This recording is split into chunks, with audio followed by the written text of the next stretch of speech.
Right, 14 minutes past 9. Tom English is with us to talk Brendan Rodgers. Tom, good morning to you. How are you? I'm all right, Ger. A bit sleepy after Hampden last night. I was going to say slightly bleary-eyed. What time did the game finish? Finished around midnight. I had a bit of scribbling to do. Got in the house, back in the house about 1:30. Very sensibly, I had a couple of beers when I came in, Ger. So that was very smart. So I couldn't get to sleep then. So I'm not fully with you. I'm with you in body, but maybe not in mind this morning. So I apologise. We should just take a moment to reflect on the fact that Scotland are on 12 points with 4 games played, and they're definitely going to qualify.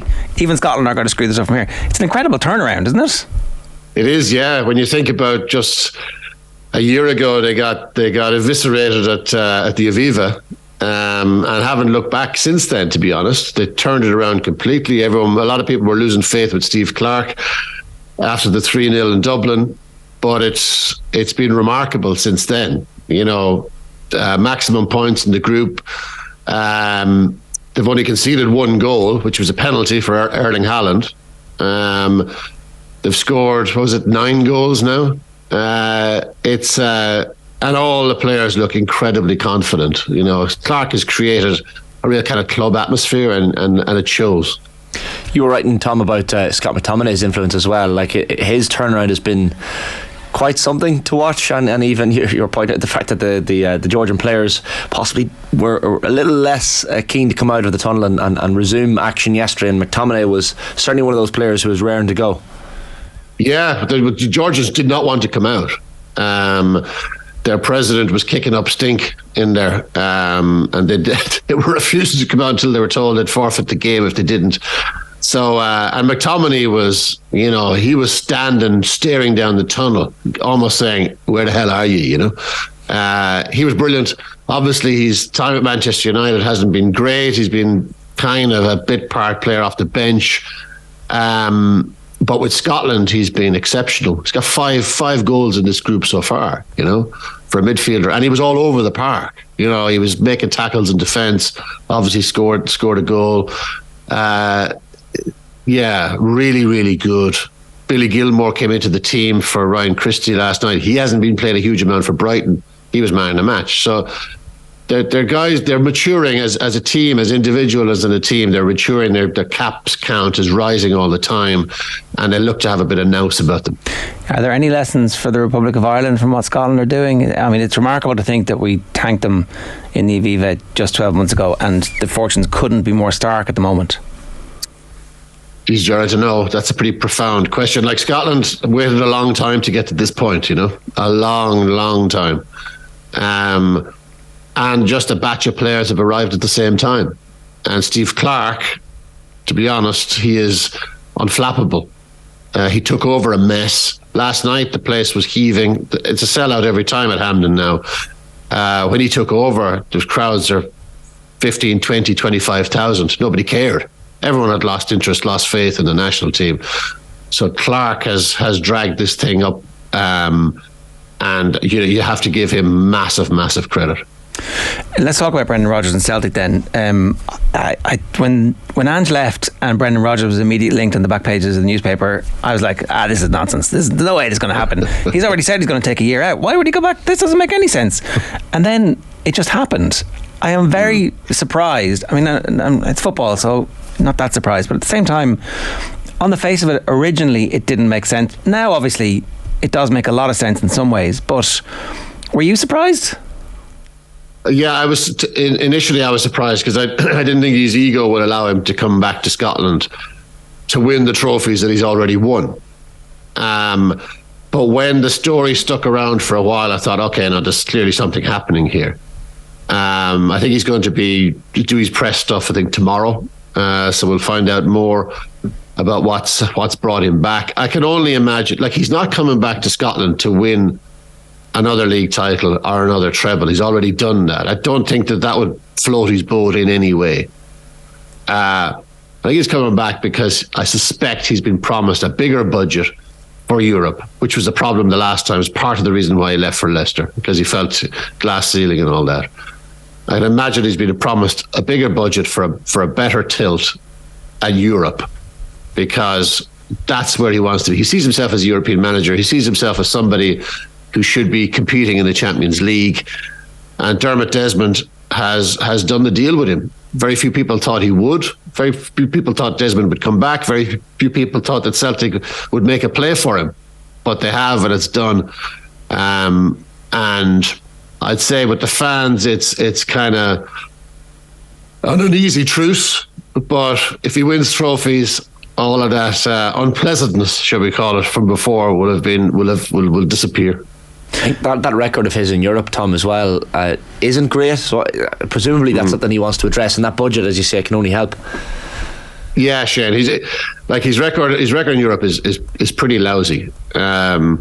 He was a manager of Celtic for their worst ever defeat in Europe, the 7-0 against Barcelona. He also was manager for 7-1 against PSG and a 5-0 against PSG.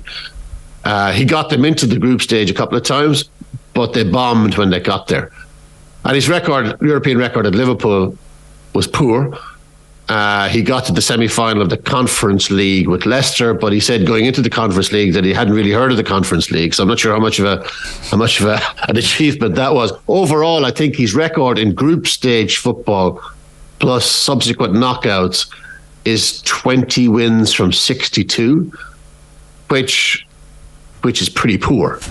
So he'll want to address that. I can only assume that is the thing that's bringing him back. That Desmond would have given him a king's ransom as a salary, but I can't imagine salary would cut it. I mean, he's a very, very rich man.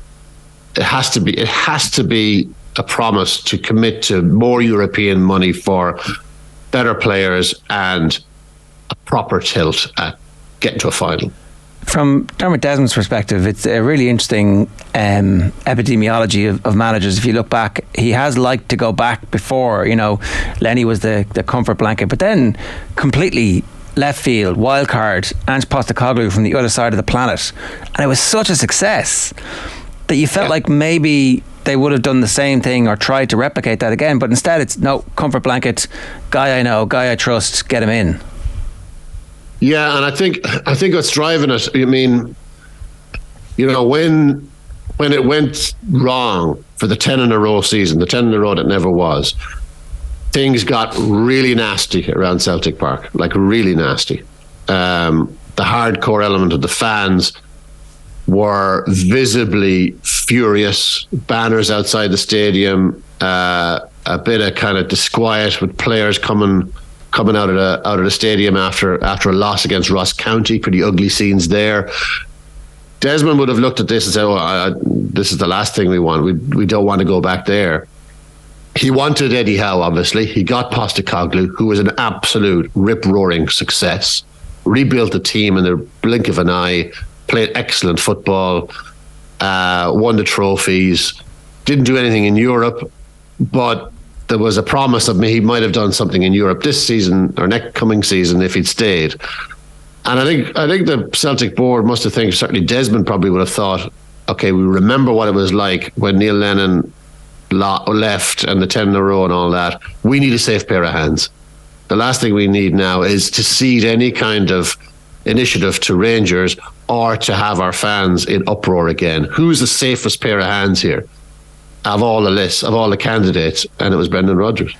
Do you reckon Brendan Rodgers will be keen to kind of move on from that Ange Postecoglou stamp on the team? Because you look around the squad, and even though he was there for a relatively short period of time, the likes of Kyogo and Kyogo's future is going to be an important question over the next couple of weeks. But will Rodgers be keen to maybe offload some of those and put his own stamp on this team, because it is a very Ange team?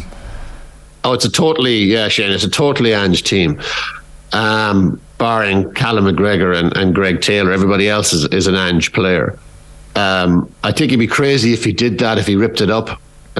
Celtic fans love this team. They love these guys. They love these players. The Japanese lads have been outstanding. So if he comes in and he rips it all up, I think the fans, like, if he rips it all up and they win and they win and they win and they do something in the Champions League, then fine. But if he rips it up and they wobble, then he's in trouble. And like, I think, the fans, they've most of them, not all of them, most of them have made some kind of peace with Rodgers coming back, because it was incredibly bitter when he left. It was a very, very, they felt very let down. They've made some kind of peace with it, but it's temporary, you know. If he wobbles, if he loses a first Old Firm match, if he doesn't do anything in the Champions League, all of this latent rancor with him will come tumbling out again. There's no question of that. So I think what we'll find when he speaks tomorrow, he'll give great praise to Postecoglou, because I think he'll want to hitch his wagon to Postecoglou, because he knows Postecoglou is hugely popular. And he will say stuff like, oh, you know, we just build on the fantastic work by Ange Postecoglou, blah, blah, blah, blah. I just hope that for his own sake, he doesn't go down the road of, this is the greatest club in the world, this is my dream job, I've died and gone to heaven by coming back here. All that stuff that he did the time before, which played well then, it wouldn't play well now. So if you're advising him as his press advisor, what do you say when you're coming back and you've left in the way that he left before? I would say dial it down to zero, the dream job stuff, and maybe be a bit honest about why he left. And like it's you know, there's a playbook in all this, Jerry. You know, we will want to continue dominating Scottish football. We are a proud European club.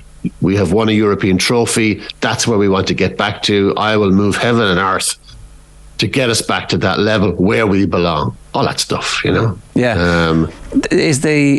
I don't know, does this matter or not, but when you're a kid and you're getting into football and you're reading the stats, it was like Rangers were 30 league titles ahead, or whatever it was when I was a child. It's now nip and tuck. Rangers have won 55 titles and Celtic have won 53. You know, obviously we can ignore any of the other aspects of those numbers, the raw numbers for now. Would that be something that he could say, I want to knock them off their perch, or something? Is there something, some kind of... No. Oh, no. That would be fatal. That would be fatal, Jared, because a lot of Celtic fans would say that Rangers have not won 55 titles. So if Rodgers acknowledged that they've won 55 titles, that would be a big own goal, and I don't think he'd make that. I don't think he's going to make that own goal. I don't think he'll mention Rangers by name at all. Okay. Like Postecoglou has left Celtic in a very, very good place. Signed lots of players for pretty small money, whose market value has increased. Won a treble, playing good football. I think he'll just focus on what he has, what Postecoglou has built, and what he wants to add on top of that. And the only thing that he can add, given they've won everything in Scotland, is European football, European relevance, European success. What success looks like, that's debatable. But certainly getting out of the pool, you know, top two. You need a bit of the luck of the draw there. But top two, get into the knockouts, that would be success. They haven't done that in a while. And although we might not mention them, Tom, like the Rangers of now are very, very different to the Rangers of Rodgers' first time in charge at Celtic. Totally, yeah. Like, you know, they're in a bit of a rebuild at the moment, so let's see what they look like at the start of next season. But their league totals in finishing second over the last 2 years, that number is higher than Celtic's winning total in 2 of Rodgers' 3 league winning seasons. In points totals in the league, they're miles ahead of what they were under Rodgers. So they are a bigger challenge. They are spending a few quid at Rangers. They've got offloaded Ryan Kent and Alfredo Morelos and a few others who are tying up major wages.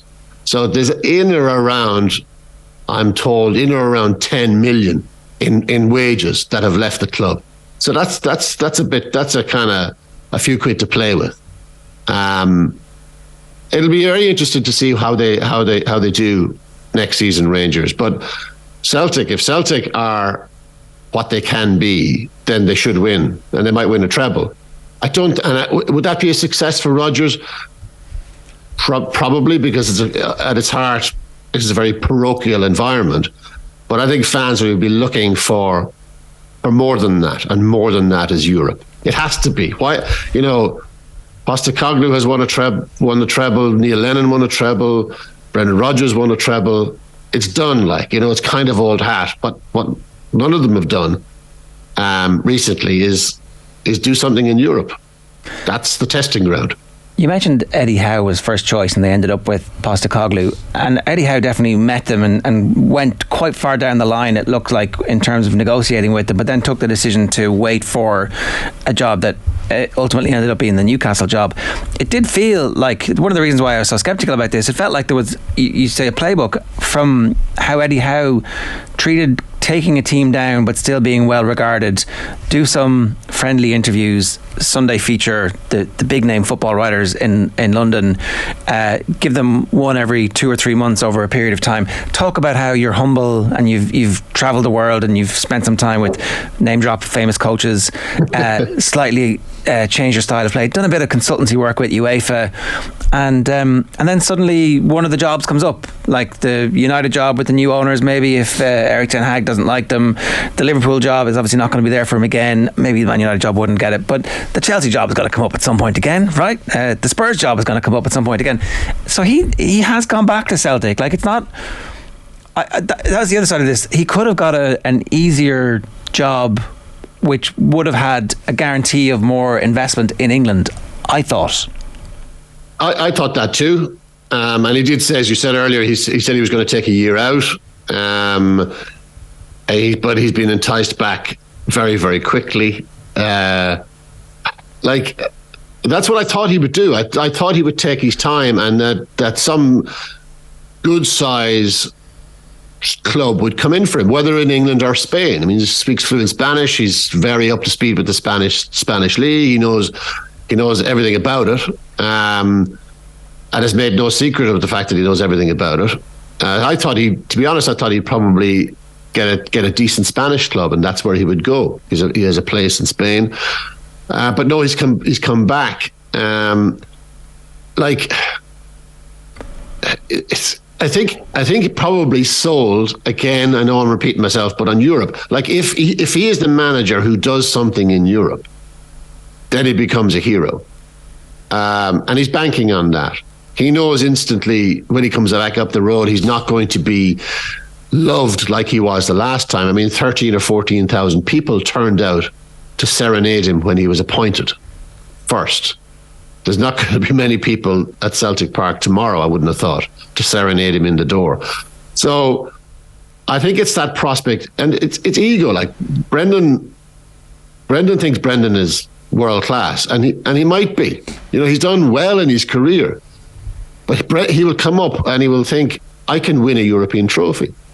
If the number, if the number that Dermot Desmond has given him in terms of transfer budget is juicy, the Rodgers will think, I can.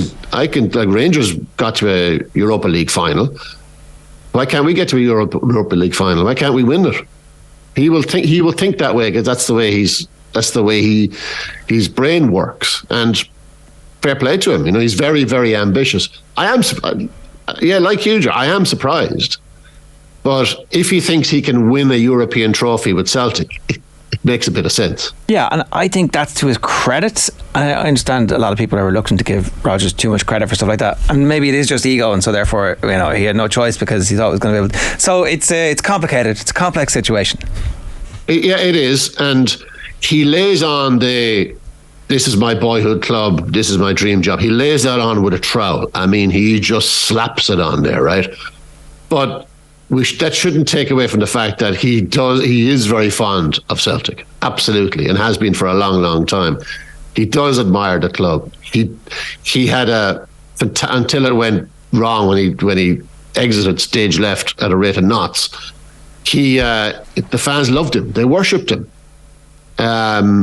So he will imagine that he will win them all over again, that they'll fall in love with him again, that they'll win all the trophies again, plus Europe and they'll all live happily ever after. And then somebody from England will come in and he'll exit stage left again. Or maybe one of the super clubs. If he wins the Europa League, then suddenly, maybe. I'd say I'd love to know, and he'll never admit it, but I'd love to ask him. I'd love to hear his innermost thoughts on Postecoglou getting the Spurs job. I'd say he's livid. Postecoglou is here for 2 seasons and he gets one of the top jobs in England. Rodgers, with everything that he's achieved in the game, gets Leicester, a very good club, but he got Leicester, not Spurs. And nearly got Leicester to the Champions League twice, which was definitely, is again in the plus column for him. So, Tom, good stuff. Great to have you with us. Thanks a million. Cheers, lads. It's Tom English, BBC Scotland, giving us some thoughts on the latest situation at Celtic.